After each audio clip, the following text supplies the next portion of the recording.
Everyone, स्वागत करती हूँ आप सभी का आज के इस बहुत इंपॉर्टेंट सेशन में। आज के इस वेरी इंपॉर्टेंट सेशन में मैं आप लोगों के साथ में डिस्कस करने वाली हूँ रीट पात्रता परीक्षा और रीट मेंस, यानी कि जो थर्ड ग्रेड मेंस का एग्जाम होता है और जो प्री का एग्जाम होता है, इन दोनों को साथ में आप लोग किस तरीके से प्रिपेयर कर सकते हो। कौन कौन से ऐसे सब्जेक्ट है जो कॉमन होते हैं, कौन कौन से ऐसे सब्जेक्ट है जो प्री के लिए पढ़ने हैं लेकिन मेंस के लिए नहीं पढ़ने हैं, और ऐसे कौन कौन से सब्जेक्ट है जो मेंस के लिए जरूरी है लेकिन प्री के लिए इतने जरूरी नहीं हो सकते हैं। दोनों की कंबाइंड प्रिपरेशन को आप लोग किस तरीके से कर सकते हो। और प्री को पास करना, जैसा कि आपको पता है कि इस परीक्षा के लिए बहुत ज्यादा जरूरी हो जाता है, तो प्री को अगर आप लोग अच्छे से क्वालिफाई कर लेते हैं अच्छे मार्क्स के साथ में, तो कहीं ना कहीं आप लोगों के मेंस की भी काफी अच्छी तैयारी हो जाती है। किस तरीके से आप लोगों की तैयारी हो सकती है दोनों की एक साथ, क्योंकि इन्होंने पहले ही बोल दिया है कि एक बार जब प्री हो जाएगा तो उसके बाद में मेंस के लिए हम आप लोगों को ज्यादा समय नहीं देंगे, क्योंकि फरवरी में आप लोगों का प्री का एग्जाम होने वाला है और मेंस का एग्जाम जो है वो लगभग आप लोगों के जून जुलाई के आसपास होने के चांसेस है। तो ऐसे में जो प्री होता है वो तो एक क्वालिफाइंग नेचर का एग्जाम होता है, तो वो तो अगर हम लोग बहुत जो है वो रेयर प्रिपरेशन करते हैं तो हो जाता है, क्योंकि 90 मार्क्स क्वालिफाइंग मार्क होते हैं। लेकिन मेन दिक्कत आती है मेंस के लिए, क्योंकि मेंस में जीके वाला पोर्शन होता है और जो साइंस मैथ्स होता है तो वो भी काफी अच्छे लेवल का पूछा जाता है, तो ज्यादा समय होता नहीं है। तो इन दोनों की कंबाइंड प्रिपरेशन को आप किस तरीके से करके अपनी तैयारी को और ज्यादा बूस्टअप कर सकते हैं, उनके बारे में हम लोग डिस्कस करेंगे। और स्टार्ट करते हैं बिना किसी देरी की वीडियो को। हम लोग बात कर रहे हैं रीट प्री एग्जामिनेशन की, प्री एग्जामिनेशन, एंड साथ साथ में हम लोग बात करेंगे आज की वीडियो में मेंस एग्जामिनेशन की, यानी कि रीट प्री का एग्जाम और रीट मेंस का एग्जाम, इन दोनों के साथ में किस तरीके से आप लोग प्रिपरेशन कर सकते हैं। कंबाइंड प्रिपरेशन पर आज की वीडियो में हम लोग डिस्कस करने वाले हैं। सबसे पहले अगर मैं प्री की बात करूं कि देखिए प्री में आप लोगों को जैसा पता है, प्री रीड हम लोग बात कर रहे हैं प्री रीड की। देखिए अगर मैं मेरी बात करूं तो मैंने जब प्री रीड का एग्जाम दिया था तो मेरे लेवल 2 था, साइंस मैथ्स मेरे सब्जेक्ट था। और इसमें कौन कौन से सब्जेक्ट आता है, सबसे पहले तो हम लोगों को वो पता होना चाहिए कि भाई प्री में कौन से सब्जेक्ट आ रहे हैं और मेंस में कौन से सब्जेक्ट आ रहे हैं। तो मेरा साइंस मैथ्स का लेवल 2 था और मैं उस हिसाब से आप लोगों को बताऊंगी। बाकी जिनके एसएसटी था तो उनके लिए भी सेम स्ट्रेटेजी है, और लेवल 1 है तो उनके लिए भी सेम स्ट्रेटेजी है, क्योंकि सब्जेक्ट्स में थोड़ा बहुत फेरबदल होता है, बाकी कोई ज्यादा चेंजेस नजर नहीं आते हैं। जैसे साइंस है तो साइंस मैथ्स वालों के साइंस मैथ्स आएगी और एसएसटी वालों के एसएसटी आएगी। उसके अलावा लेवल 1 में आप लोगों के ईवीएस आता है और कोई ज्यादा चेंजेस नहीं होते हैं। तो सबसे पहले प्री रीड की बात करूं तो देखिए प्री रीड में आप लोगों के 5 सब्जेक्ट पूछे जाते हैं। 5 सब्जेक्ट में से सबसे पहला आता है आप लोगों की सीडीपी, देन आप लोगों का आता है साइंस मैथ्स लेवल 2 की बात कर रहे हैं। उसके बाद में आप लोगों का आता है मैथ्स। 3 सब्जेक्ट ये हो जाते हैं जो मोस्ट इंपॉर्टेंट टॉपिक है। तीनों सब्जेक्ट्स बहुत ज्यादा इंपॉर्टेंट है और ये तीनों आप लोगों के मेंस में काम आते हैं। देन आप लोगों की आती है लैंग्वेज 1, फर्स्ट आती है लैंग्वेज 1, एंड देन आप लोगों की आती है लैंग्वेज 2, और ये भी इंपॉर्टेंट है। और ये 3 जो सब्जेक्ट्स है वो आप लोगों के मेंस में भी हेल्प करते हैं, लेकिन ये दोनों जो है वो भी केवल प्री में पूछे जाते हैं। अब हम लोग बात कर लेते हैं मेंस रीट की, यानी जो थर्ड ग्रेड का एग्जाम होता है, थर्ड ग्रेड का जो एग्जाम होता है उसमें कौन कौन से सब्जेक्ट आते हैं। तो देखिए अगर आप लोग साइंस बैकग्राउंड से हैं तो ऑब्वियसली आप लोगों की सीडीपी पूछी जाती है। देन आप लोगों के साइंस से सब्जेक्ट पूछा जाता है, साइंस। उसके बाद में आप लोगों के आता है मैथ्स।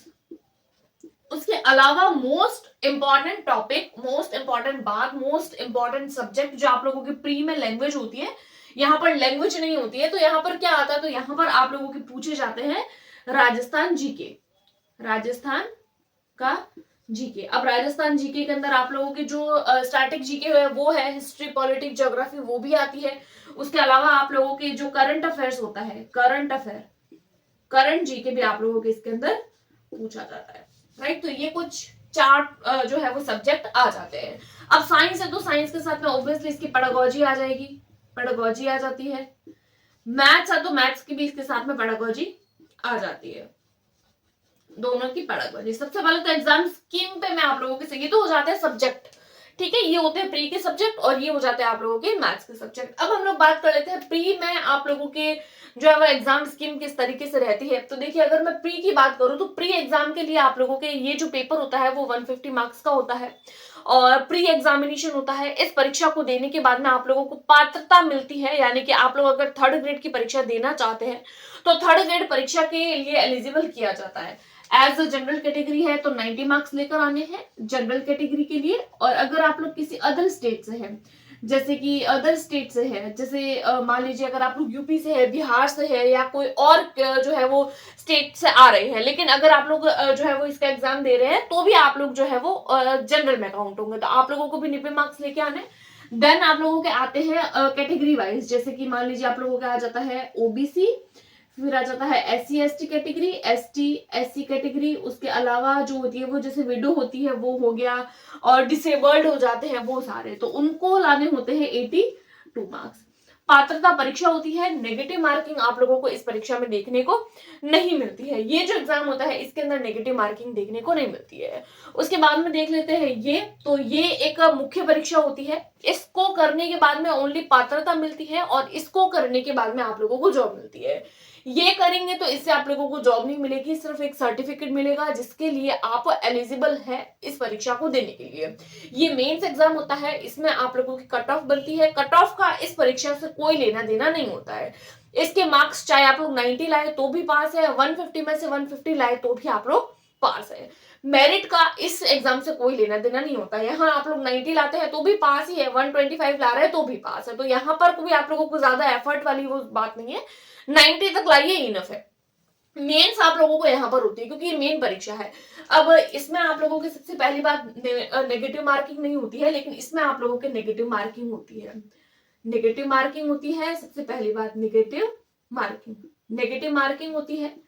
और सबसे मेन बात तो ये आ जाती है, नेगेटिव मार्किंग होती है। देन आप लोगों के इसके हिसाब से मेरिट बनती है, इसके हिसाब से ही मेरिट बनती है। तो ज्यादा तैयारी किसके लिए करनी है, प्री के लिए या मेंस के लिए? तो ऑब्वियसली मेंस के लिए, लेकिन प्री की भी जरूरी है। यूं नहीं आप लोग मेंस की तैयारी करें प्री के लिए करें, नहीं प्री नहीं हो तो मेंस की तैयारी कोई काम की नहीं है।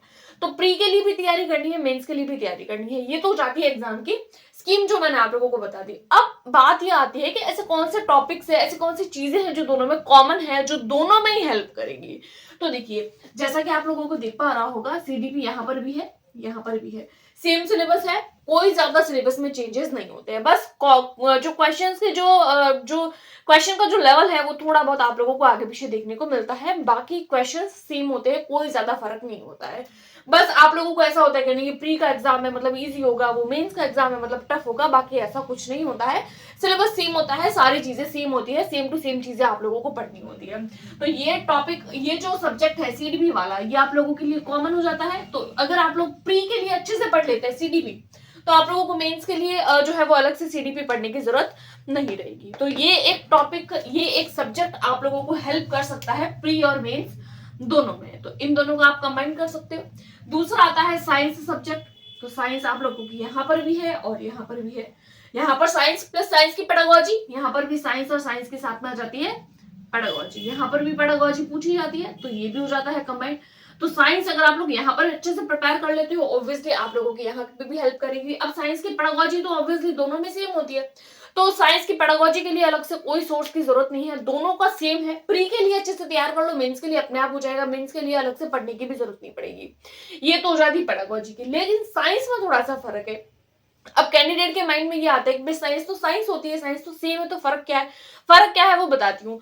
प्री एग्जाम है, एलिजिबिलिटी क्राइटेरिया क्या है, तो थोड़ा सा इजी लेवल बनता है, जैसे 6 से लेकर 8 तक की एनसीईआरटी पढ़ने के लिए बोला जाता है, लेकिन हम जो है वो 9th की भी साथ में पढ़ते हैं क्योंकि उसके भी क्वेश्चंस कुछ कुछ पूछे जाते हैं। लेकिन यहाँ पर जो साइंस का जो लेवल होता है वो थोड़ा सा अप रहता है, यानी 6 से लेकर 10th तक की एनसीईआरटी तो पढ़नी ही है, लेकिन क्लैरिटी के लिए आप लोगों को उससे थोड़े से हाई लेवल के क्वेश्चंस भी देखने को मिलते हैं। जैसे कुछ कुछ टॉपिक्स, अब कई बार कैंडिडेट ये बोलते हैं कि 11th 12th भी पढ़नी पड़ेगी। भाई 11th 12th नहीं पढ़नी है, लेकिन कुछ कुछ टॉपिक्स, कुछ कुछ पॉइंट्स ऐसे होते हैं, सारे पॉइंट नहीं होते हैं, सारे चैप्टर ऐसे नहीं। आप लोग बायोलॉजी पढ़ रहे हैं तो कंप्लीट बायो पढ़ रहे हैं, तो कंप्लीट बायो बॉटनी, क्योंकि बायोलॉजी 11th में आप लोगों को बॉटनी देखने को मिलेगी, 12th में जूलॉजी की बुक होती है, तो ये कंप्लीट बायोलॉजी बहुत ज्यादा लेंथी हो जाती है, जो इस परीक्षा में नहीं पूछी जाती है। हाँ, कुछ कुछ टॉपिक्स, कुछ कुछ पॉइंट्स केमिस्ट्री के, कुछ कुछ पॉइंट्स फिजिक्स के, कुछ कुछ न्यूमेरिकल्स हो गए, ज्यादा हाई लेवल के न्यूमेरिकल्स पूछे नहीं जाते हैं, तो उन पे ज्यादा एफर्ट नहीं डाले हैं। तो 6 से लेकर 10th तक की एनसीईआरटी यहाँ पर भी काम आएगी, यहाँ पर भी काम आएगी। तो साइंस सब्जेक्ट को हम लोग और प्लस कर दें, दोनों सब्जेक्ट आप लोगों को अच्छे से करने हैं। उसके बाद में आ जाता है मैथ्स। तो मैथ्स यहाँ पर भी है, मैथ्स की पेडागोजी भी यहाँ पर इंक्लूड हो जाती है, same to same again maths की पेडागोजी यहाँ पर भी आ रही है, यहाँ पर भी आ रही है। यहाँ पर भी 6 से लेकर 10th तक की मैथ्स पढ़ने के लिए मैंने बताया था, यहाँ पर भी 6 से लेकर 10th तक की मैथ्स पढ़नी है। तो क्या मैथ्स के लिए आप लोगों को 11th-12th की बुक लेनी है? तो मैथ्स के लिए 11th-12th की बुक को नहीं पढ़ना है, ये बात को ध्यान रखें। कई बार कैंडिडेट ऐसे सोचते हैं कि भाई मुझे तो मैथ्स बिल्कुल नहीं आती है, हमको 11th-12th की मैथ्स हम कैसे पढ़ेंगे, मेंस का एग्जाम है। लेकिन नहीं, मेंस के लिए आप लोगों के जो 11th-12th की मैथ्स है वो नहीं आती है, बेसिक सी मैथ्स आती है 6 से लेकर 10th तक की। इवन 6, 7, 8 की एनसीईआरटी की मैथ्स की बुक ज्यादा टफ लगेगी 9, 10th के कंपैरिजन में। अगर 6, 7, 8 की समझ आ गई ना, तो 9, 10th में तो प्रैक्टिस ही करनी है, कुछ भी नहीं है, इजी बिल्कुल। मेरा खुद का मैथ्स वीक था, क्योंकि मैं खुद बायोलॉजी स्ट्रीम से थी, मेरा खुद का मैथ्स वीक था। लेकिन जब मैंने खुद ने रीट दिया तो पता चला कि यार कुछ नहीं, लट्टू क्वेश्चंस बन रहे हैं, इजी से क्वेश्चंस बनते हैं, आराम से क्लियर हो जाता है, राइट। तो मैथ्स की यहाँ पर आप लोगों को 11th-12th के कुछ टॉपिक्स पढ़ने होंगे, जो है वो यहाँ साइंस के लिए यहाँ पर। लेकिन यहाँ पर आप लोगों को 10th तक की ही मैथ्स पढ़नी है। चाहे आप लोग मैथ्स स्ट्रीम से है, बहुत अच्छा मैथ्स आ रहा है, तो भी हम लोगों को वो सारा नहीं पढ़ना है, क्योंकि कुछ कुछ फिक्स्ड टॉपिक्स होते हैं वही लिखने हैं। अब बात आ जाती है कि यहाँ पर तो 2 लैंग्वेजेस आ रही है, उसको आप लोगों को पैसेज और कुछ पेडागोजी देखकर क्लियर करना पड़ेगा। भाई पढ़ना तो पड़ेगा, अब ऐसा नहीं है कि यहाँ पर ये मेंस में काम नहीं आएगा तो हम पढ़ेंगे नहीं। लेकिन हाँ, लैंग्वेज पढ़नी पड़ेगी, पैसेज आते हैं दोनों में, पैसेज की प्रैक्टिस, लेकिन इनफ प्रैक्टिस करिए कि आप लोगों की प्री क्लियर हो जाए। उतना ज्यादा एफर्ट नहीं डालना है कि बस ग्रामर ग्रामर ग्रामर पढ़ रहे हैं, ग्रामर में फोकस करें, उससे बढ़िया साइंस मैथ्स और सीडीपी पे फोकस करें, इसकी पेडागोजी पढ़ ले। लैंग्वेज में अच्छे खासे मार्क्स ले आओ, 30 मार्क्स की आ रही है तो 20 तक ले आओ, 20-20 दोनों में ले आओ, ताकि आप लोगों के प्री क्लियर भी हो जाए और आप लोगों की लैंग्वेज में बहुत कम मार्क्स भी ना बने। तो लैंग्वेज वाले पोर्शन के लिए अच्छी खासी तैयारी करो। ज्यादा ऐसा नहीं है कि बहुत ज्यादा हाई लेवल की तैयारी कर रहे हो कि आप लोग जो है वो मेंस में रह जा रहे हो, मेन सब्जेक्ट पढ़ नहीं रहे हो, सिर्फ लैंग्वेज नहीं, लैंग्वेज को बेसिक बेसिक तरीके से पढ़ लीजिए।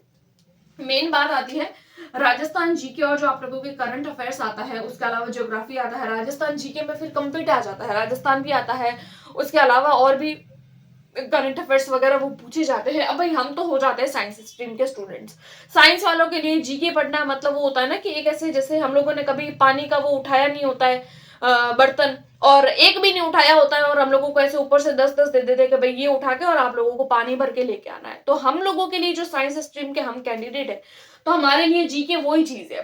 अगर यहाँ पर हम लोगों को बोले ना कि साइंस मैथ्स करनी है तो हम लोगों से फटाफट से हो जाती है, लेकिन जीके हमारे लिए वो 10 घड़े उठाने जैसा काम है जो हम लोगों से नहीं होता है। तो अब समय होता है कम और जीके है हमारा ज्यादा, तो इसके लिए हम लोग किस तरीके से प्रिपेयर कर सकते हैं? तो ऑब्वियसली एक बात का ध्यान रखें, समय चाहिए हम लोगों को ज्यादा।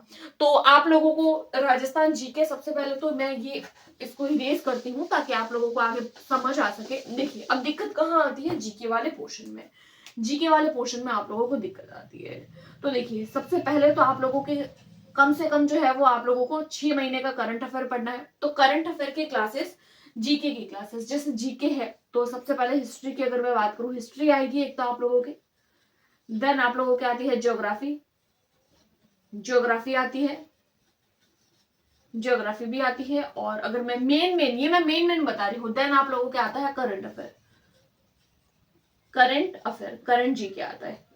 हिस्ट्री के कुछ कुछ पॉइंट्स जो फिक्स्ड पॉइंट है, कुछ कुछ जैसे कि आप लोगों के हिस्ट्री में जैसे मेवाड़ का इतिहास हो गया, तो उसको आप लोग अभी से थोड़ा थोड़ा पढ़ना स्टार्ट कर लीजिए।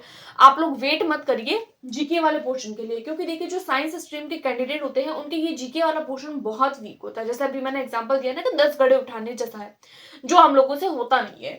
तो ये जीके वाला पोर्शन टफ होता है, तो आप प्री के साथ साथ ही उसके कुछ कुछ टॉपिक्स को करना स्टार्ट कर लीजिए। जैसे मान लीजिए आज आप लोगों ने मेवाड़ वाला जो इतिहास, मेवाड़ का इतिहास है, उसमें आप लोगों ने जो है वो जैसे मान लीजिए 5 क्लासेस अगर आप लोग देख लेते हैं, जैसे रेगुलर आधे घंटे की, 20-20 मिनट की, जैसे 5 पेजेस है तो 5 पेजेस में से आप लोग 2 पेजेस आज पढ़ लीजिए, 2 पेजेस कल पढ़ लीजिए, फिर उसको रिवाइज करिए। तो रेगुलर जो है वो आप लोग 1 से 1.5 घंटा जो है वो आप लोग जीके के लिए अभी से देना स्टार्ट कर लीजिए। क्योंकि ये मेरी पर्सनल राय है, क्योंकि मैंने जब तैयारी की थी तो मुझे काफी दिक्कत आई थी जीके पढ़ने में।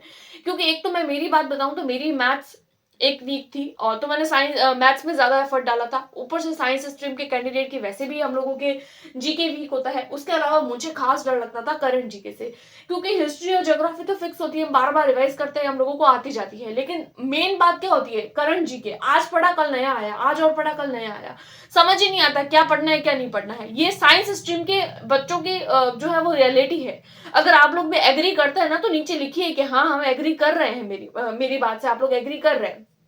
करंट अफेयर में हमेशा ऐसा होता है, आज पढ़ा कल नया आ रहा है, आज और पढ़ लिया कल, अब क्या रिवाइज करे क्या नया पढ़े, समझ ही नहीं आता कि नया पढ़े या रिवाइज करे, नया पढ़े रिवाइज करे, तो कंफ्यूजन है। तो आप लोग अभी से थोड़ा थोड़ा पढ़ना स्टार्ट करेंगे, तब आप लोगों की मेंस एग्जाम तक जो है वो ये जीके वाला पोर्शन कंप्लीट होगा। क्योंकि जीके एक तो जो है वो हम लोगों ने छोड़े हुए काफी समय हो जाता है, और प्री के लिए तैयारी करते हैं तो मेंस के वाला जो है वो, क्योंकि मेंस में जो मेन जो सिलेक्शन वाला पोर्शन होता है ना, वो जीके ही होता है। क्योंकि कैंडिडेट को पता है कि जो अगर हम साइंस मैथ्स तो सबकी अच्छी है, साइंस क्योंकि साइंस स्ट्रीम के बच्चे हैं तो साइंस मैथ सबकी अच्छी होगी। अब उस समय में कंपटीशन मेन रहता है जीके वाले में, जिसने जीके अच्छे से पढ़ लिया वो तीर मार जाएगा और रीट मेंस एग्जाम को क्लियर कर लेगा। लेकिन जिसका जीके रह गया वो एग्जाम से रह गया। तो एक बात का ध्यान रखिए, जीके को अच्छे से पढ़े, अभी से जीके वाले पोर्शन में समय देना शुरू करें। ये तो हो जाती है कुछ प्री और मेंस की बात। 3 सब्जेक्ट मैंने कॉमन बता दिए, सीडीपी, साइंस सब्जेक्ट मेन और साइंस की पेडागोजी, मैथ्स सब्जेक्ट मेन और मैथ्स की पेडागोजी, ये 2 मैंने बता दिए। उसके अलावा जीके लैंग्वेज प्री में आ रहा है, मेंस में नहीं आ रहा है, तो ओके ओके पढ़ना है, ज्यादा नहीं और बिल्कुल कम भी नहीं। ऐसा नहीं बिल्कुल नहीं पढ़ रहे हैं, लैंग्वेज में 0 0 नंबर ला रहे हैं, नहीं ऐसा नहीं, ओके ओके नंबर मार्क्स लेके आने हमको। अब मेंस के लिए जीके वाला पोर्शन आता है, हम लोगों को तो नहीं आता है लेकिन एग्जाम में आता है। तो एग्जाम में ऊपर से नेगेटिव मार्किंग अलग होती है मेंस एग्जाम में, तो उस पर भी ध्यान रखना है। कॉम्पिटिशन होता है जीके वाले पोर्शन में, तो जीके वाले पोर्शन को आप लोग अभी से धीमे धीमे पढ़ना स्टार्ट करिए। कोई भी एक पर्टिकुलर बुक ले आइए, उस बुक में से देखिए, या यूट्यूब से कोई भी क्लासेस, या कोई भी अगर आप लोग पेड कोर्स ले रहे हैं तो वहां से अभी से आप लोग जीके को पढ़ना शुरू कर लीजिए। तो दोनों में कुछ कॉमन टॉपिक्स है, वो तो आप लोग अच्छा करिए, साथ में जीके आप लोग मेंस के लिए प्रिपेयर करना अभी से स्टार्ट कर लीजिए। क्योंकि बाद में स्टार्ट करेंगे तो आई होप आप लोगों को दिक्कत रह सकती है, मुझे ऐसा लगता है। क्योंकि मैंने भी ये जो चीजें हैं वो फेस करी है अपने प्री और मेंस दोनों के एग्जाम के समय, तो मैं मेरा ही एक्सपीरियंस आप लोगों के साथ में शेयर कर रही हूँ। सो इसके अलावा कोई डाउट है, आई थिंक जो है वो प्री और मेंस के लिए यही मेन डाउट रहता है कि कौन कौन से टॉपिक्स है जो कंबाइंड हम लोग पढ़े। तो वो डाउट मैंने आप लोगों के ऑब्वियसली जो है वो क्लियर कर लिए हैं, और आप लोगों के क्लियर हो गए होंगे। इसके अलावा अगर आप लोगों का कोई डाउट है तो you can ask me in comment box, and you can join my telegram channel और telegram group, जिसका लिंक मैं ऑलरेडी आप लोगों को दे चुकी हूँ अपनी इसी वीडियो के डिस्क्रिप्शन बॉक्स में, आप लोगों को मिल जाएगा, या फिर आप लोगों को चैनल के डिस्क्रिप्शन में मिल जाएगा। वहां पर हम लोग प्री साइंस के लिए तैयारी कर रहे हैं, मैं आप लोगों के साथ में साइंस सब्जेक्ट को लेकर जो है वो आप लोगों के साथ में डिस्कस करती हूँ। एनसीईआरटी की बुक्स को ध्यान में रखते हुए 6 to 10th की एनसीईआरटी मैं आप लोगों के साथ में शेयर करती हूँ, और पीडीएफ और नोट्स के लिए आप मेरे टेलीग्राम को ज्वाइन कर सकते हैं। और कोई डाउट हो तो आप मुझे कमेंट बॉक्स में जरूर पूछ सकते हैं। आई होप आप लोगों को आज की वीडियो पसंद आई होगी। मिलते हैं नेक्स्ट वीडियो में, तब तक के लिए goodbye, all the best.